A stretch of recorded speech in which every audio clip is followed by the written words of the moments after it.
بسم اللہ الرحمن الرحیم ربی اشرح لی صدری ویسر لی امری واحلل عقدۃ من لسانی ویفقہوا قولی۔ محترم ناظرین، السلام علیکم۔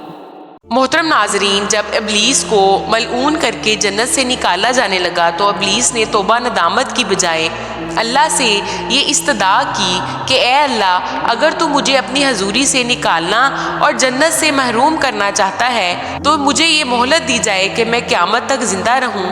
اس نے دو مطالبے کیے، ایک بہت بڑی زندگی اور اختیارات کا، اور دوسرا موت کے نہ آنے کا۔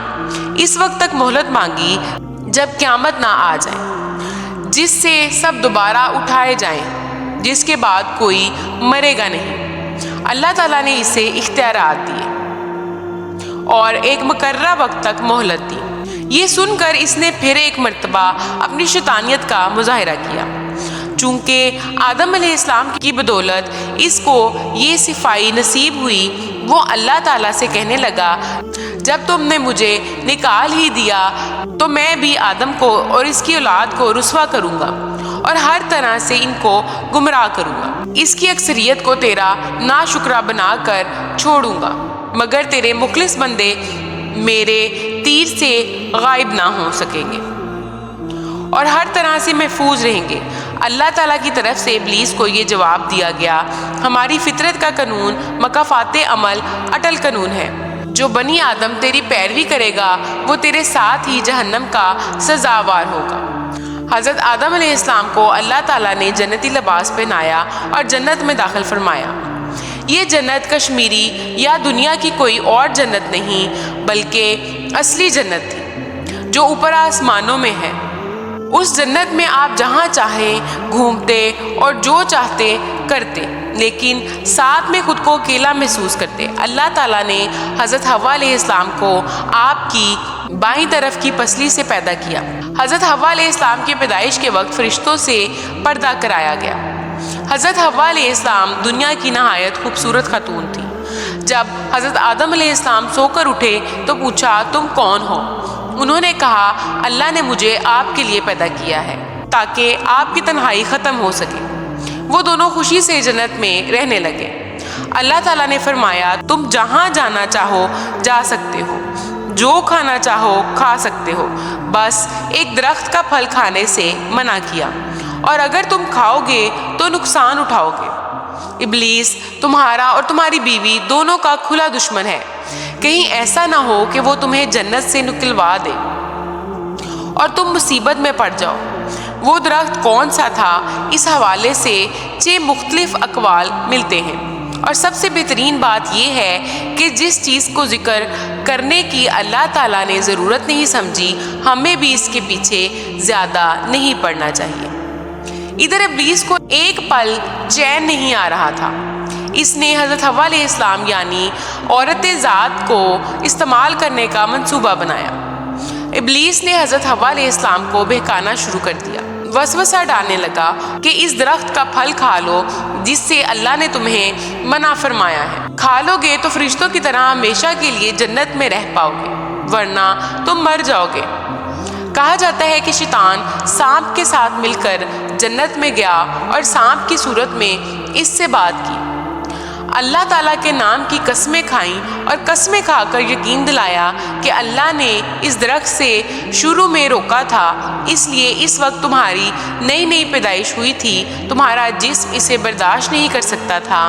اب ایک عرصہ ہو گیا ہے، اب تم مضبوط ہو چکے ہو، اب اسے کھانے میں کوئی حرج نہیں۔ حضرت حوا علیہ السلام اس کی باتوں میں آ گئیں۔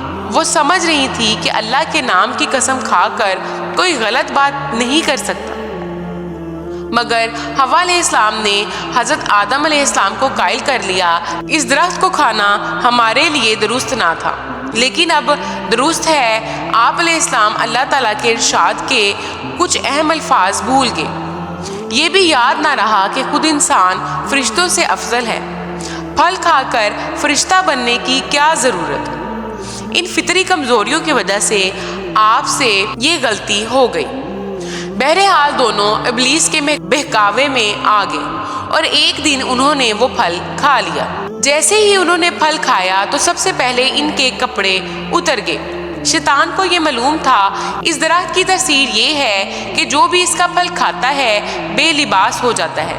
گویا شیطان نے انسان پر جو پہلا وار کیا ہے وہ یہی ہے۔ خواتین کو یہ بات بہت اچھی طرح سے سمجھ لینی چاہیے۔ الغرض وہ دونوں شرم سے ادھر ادھر بھاگنے لگے۔ انہیں احساس ہو گیا تھا کہ ہم سے اللہ کی نافرمانی ہو گئی ہے، لیکن ظاہر ہے کہ حضرت آدم علیہ السلام کی یہ اتحادی خطا تھی۔ نافرمانی کا تصور تک ان کے دل میں نہ تھا۔ پھر اللہ تعالیٰ نے ان کو آواز دی اور کہا، کیا میں تمہیں منع نہیں کیا تھا کہ اس درخت کے قریب نہ جانا؟ کیا میں نے تمہیں نہیں بتایا تھا کہ شیطان تمہارا کھلا دشمن ہے؟ اب اللہ تعالیٰ نے انہیں جنت سے اترنے کا حکم دیا اور فیصلہ فرمایا، انسان اور جنات زمین پر بھیجے جا رہے ہیں۔ تم زمین میں ایک دوسرے کے دشمن ہوگے، قیامت تک تم ایک دوسرے کے خلاف رہو گے۔ اس دوران جو میرے بھیجے ہوئے پیغمبروں کی اطاعت کرے گا وہ کامیاب ہوگا، اور جو شیطان کے راستے پر چلے گا وہ جہنم میں جائے گا۔ تمہیں ایک وقت تک دنیا میں رہنا ہوگا، فائدے اٹھانے ہوں گے، یہی زندگی بسر کرو گے اور یہی مرو گے اور یہی ہی دوبارہ اٹھائے جاؤ گے۔ دنیا میں کہا جاتا ہے کہ حضرت آدم علیہ السلام کا قد بہت بڑا، شاید جنت کے 60 گز کے برابر۔ جب آسمان سے نیچے اتارا جا رہا تھا تو وہ دراز قد کی وجہ سے لہرا رہے تھے، اور اللہ تعالیٰ نے دراز قد کو مختصر کر دیا اور آپ دنیا کے 60 گز کے برابر ہو گئے اور سیدھے اترنے لگے۔ یہ بھی کہا جاتا ہے کہ حضرت آدم علیہ السلام اور حوا علیہ السلام دونوں کو الگ الگ مقامات پر اتارا گیا۔ انہوں نے اپنی غلطی پر توبہ کرنا چاہی، لیکن الفاظ سمجھ نہیں آ رہے۔ اللہ نے انہیں یہ کلمات سکھائے، اے میرے پروردگار، ہم اپنی جانوں پر ظلم کر رہے ہیں، اور اگر آپ نے ہمیں معاف نہ فرمایا اور ہم پر رحم نہ کیا تو یقیناً ہم نامراد لوگوں میں شامل ہو جائیں گے۔ جب انہوں نے یہ کلمات کہے تو اللہ نے انہیں معاف کر دیا، اور وہ عرفات کے میدان میں ایک دوسرے کو تلاش کرنے میں کامیاب ہو گئے۔ یہیں سے دنیا میں انسانیت کے دور کا آغاز ہوا۔ حضرت حوا علیہ السلام نے 20 بار ولادت کی تکلیف اٹھائی۔ ہر بار جڑواں بچے پیدا ہوئے، ایک لڑکا اور ایک لڑکی۔ جو ایک ساتھ پیدا ہوتے تھے وہ سگے بہن بھائی کہلاتے تھے، ان کی شادی نہیں ہو سکتی تھی، اور جو الگ الگ پیدا ہوتے تھے ان کی شادی ہو سکتی تھی۔ انسانی آبادی کے لیے اس وقت اللہ تعالیٰ نے یہی حکم بطور شریعت نازل فرمایا تھا۔ اسی طرح حضرت حوا علیہ السلام نے کل 40 بچوں کو جنم دیا۔ حضرت آدم علیہ السلام نبی ہیں، لیکن تشریحی نبی نہیں، بلکہ ان نبیوں میں سے ہیں جو دنیا کی شروعات میں تعلیم انسان کے لیے بھیجے گئے۔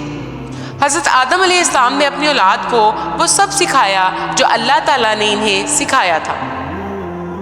سب ایک اللہ کی عبادت کرتے، کھیتی باڑی کرتے اور جانوروں کو پالتے۔ اس پر اللہ تعالیٰ نے قرآن میں ارشاد فرمایا ہے، اے لوگو اپنے رب سے ڈرو جس نے تم کو ایک ہی جان سے پیدا کیا۔ کرتی ہوں کہ آپ کو آج کی ویڈیو اچھی لگی ہوگی۔ اگر آپ کو ہماری ویڈیوز اچھی لگ رہی ہیں تو ویڈیو کو لائک کریں، اور مزید اس طرح کی ویڈیوز دیکھنے کے لیے ہمارا چینل سبسکرائب کریں۔ ملتے ہیں نیکسٹ ویڈیو میں، اجازت دیجیے، اللہ حافظ۔